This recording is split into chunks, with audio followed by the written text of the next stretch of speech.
નમસ્કાર વિદ્યાર્થી મિત્રો, મારી યુટ્યુબ ચેનલ સંજય પટેલમાં આપ સૌનું હાર્દિક સ્વાગત છે. મિત્રો, આજના વિડીયોની અંદર આપણે ધોરણ 9 વિષય છે ગુજરાતી, જેનો પાઠ 19મો, જેનું નામ છે પપ્પા હવે ફોન મૂકું. આ પાઠના સ્વ અધ્યયન પોથીના પ્રશ્નો અને તેના જવાબો વિશે શીખવાના છીએ. વિદ્યાર્થી મિત્રો, જો તમે મારી ચેનલમાં નવા હોય તો મારી ચેનલને જરૂરથી સબસ્ક્રાઇબ કરો. વિડીયો સારો લાગે તો લાઇક કરો, શેર કરો અને બેલ નોટિફિકેશન ઓન કરો, જેથી મારા આગળના નવા પાઠની વિડીયો પણ આપને મળતી રહે.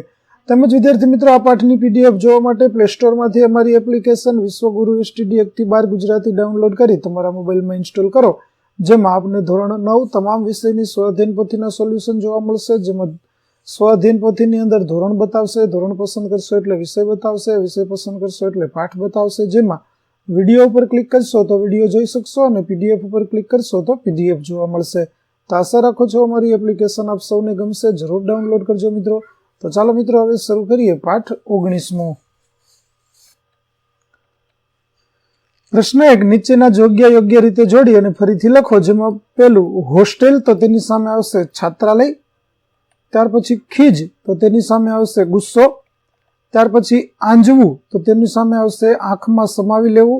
અને વાતોના ગાડા ભરવા, તો તેની સામે આવશે અતિશય વાતો કરવી. ત્યાર પછી બની અંદર એક વાક્યમાં ઉત્તર આપો. જેમાં પહેલું, દીકરીને હોસ્ટેલ કેવી લાગે છે?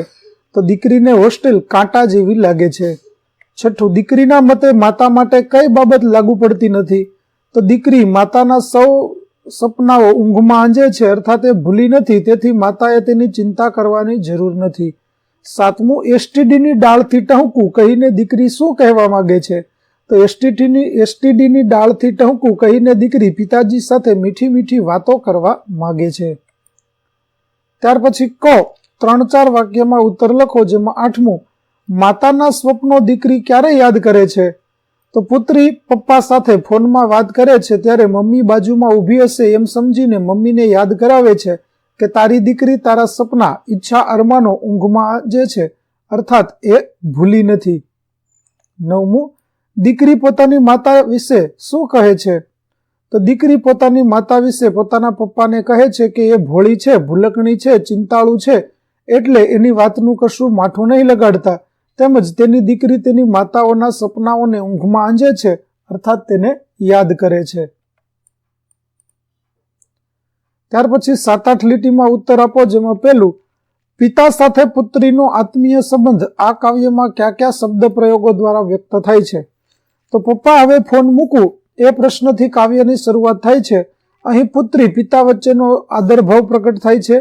તમને જરી મોજ આવે તે થયું મને, હું એસટીડીની ડાળથી ટહુકું એમ કહીને પિતાને ચિંતાથી હળવા કરે છે. કાવ્યમાં હોસ્ટેલ તો ફાવે છે, ફાગણના લીલા કુંજાર કોઈ ઝાડવાનું પાન એમ થાય નહીં સૂકું, મમ્મી બા જલસામાં, અને અંતે જાજી તે વાતોના ગાડા ભરાય કહી હાઈકુમાં એટલું ટૂંકું. તો પપ્પા હવે ફોન મૂકું જેવા શબ્દો દ્વારા આત્મીય સંબંધ વ્યક્ત થયો છે.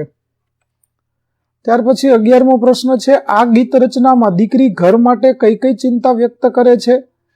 તો આ ગીત રચનામાં દીકરીને ઘર તેમજ માતા પિતાની ચિંતા છે.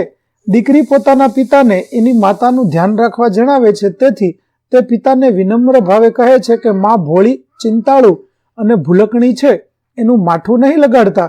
સાથે સાથે પિતાજીએ નવું સ્કૂટર લીધું છે એટલે પોતાના પિતાને ભારે ઉતાવળા કહે છે, કારણ કે એ સ્કૂટર તેમણે હપ્તેથી લીધેલું છે, તેના વ્યાજની ચિંતા પણ દીકરી કરે છે. ઉપરાંત ઘર આખું ગુસ્સો કરશે, આમ દીકરીને પોતાના ઘરની ચિંતા પણ છે. ત્યાર પછી નીચેનો કાવ્ય પંક્તિનો ભાવાર્થ છે તો વિદ્યાર્થી મિત્રો તમારે તમારી નોટબુકમાં લખવાનો છે. હોસ્ટેલ, હોસ્ટેલને તો ફાવે છે, જેમ કે કાંટામાં સચવાતું ફૂલ.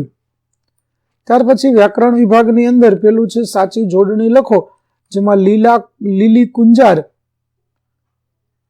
કુંજર અને ઝુલાઝુલ આ રીતે લખાશે. ત્યાર પછી સંજ્ઞા ઓળખાવો. જેમાં સમૂહ વ્યક્તિવાચક અને સ્કૂટર જાતિવાચક સંજ્ઞા થશે. સમાસની અંદર રંગ ભર્યું છે તે તત્પુરુષ સમાસ થશે. ત્યાર પછી પ્રત્યય વિકલ્પમાંથી પસંદ કરીને લખો. જેમાં દીકરી છે તેમાં પર પ્રત્યય રહેલો છે. તમને મોજ જરી આવે, જેમાં તમને સર્વનામ થશે. 18મું, સાચો અલંકાર શોધો. જેમાં તમને એ મોજ જરી આવે કે થયું મને એસટીડીની ડાળથી ટહુકું, જેમાં રૂપક અલંકાર છે. ત્યાર પછી કર્મણી વાક્ય બનાવો, જેમાં પેલું હું એસટીડીની ડાળ પરથી ટહુકું, તો મારાથી એસટીડીની ડાળી પરથી ટહુકાયું. ત્યાર પછી વિરુદ્ધાર્થી શબ્દ આપો, જેમાં ઉઘડવું તો બંધ કરવું, કરમાવું, સૂકું તો લીલું, ભોળું તો કપટી અને ખીજ તો પ્રસન્નતા. 21મું તળપદા શબ્દોના અર્થ આપો, જેમાં નીંદર તો ઊંઘ અથવા નિંદ્રા અને વાતું એટલે વાતો. ત્યાર પછી રૂઢિપ્રયોગનો અર્થ લખો, જેમાં વાતોના ગાડા ભરવા, તો જેનો અર્થ થશે અતિશય વાતો કરવી. ત્યાર પછીનો પ્રશ્ન 23, તમે તમારા મિત્રને તબિયત અંગે પૃચ્છા કરતો ફોન કરો ત્યારે શું શું પૂછો છો તે અંગે 4-5 વાક્યમાં લખો. તો આવી રીતે કંઈક લખી શકાય કે તારી તબિયત હવે કેમ છે, તારી તબિયત અંગે તે ડોક્ટરને બતાવ્યું કે કેમ, ડોક્ટરના કહ્યા અનુસાર તું નિયમિત દવાઓ લે છે ને, તું બરાબર આરામ તો કરે છે કે કેમ, તને હવે પહેલા કરતા રાહત જણાય છે કે કેમ, વધારે સારવારની જરૂર જણાય છે કે કેમ, મારી કોઈ મદદની જરૂર છે કે કેમ, આવા પ્રશ્નો પૂછી શકાય. ત્યાર પછી લેખન વિભાગની અંદર પત્ર લેખન છે. તમારી શાળામાંથી કચ્છ ભુજનો પ્રવાસ યોજાનાર છે, તો તમારા પિતાશ્રી પાસે અનુમતિ માંગતો પત્ર લખો. જેમાં ચાલો લખીએ તો આદર્શ પટેલ જીયાન એચ, આદર્શ માધ્યમિક શાળા રાજકોટ 360001, તારીખ છે 20/1/2023. પૂજ્ય પિતાશ્રી, સાદર પ્રણામ. આશા રાખું છું કે ઘરે મમ્મી, બહેન અને દાદીમાં બધા મજામાં હશો. હું પણ અહીં મજામાં છું અને મારો અભ્યાસ પણ સારો ચાલી રહ્યો છે.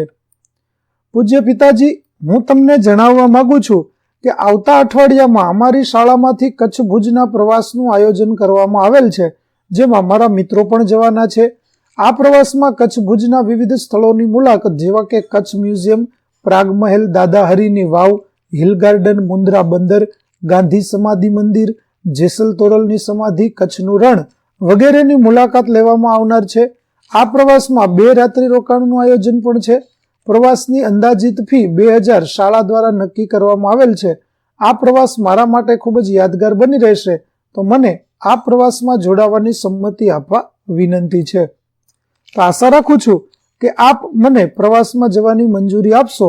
મમ્મી અને નાની બહેનને મારો વહાલ અને દાદીમાને પ્રણામ કહેજો.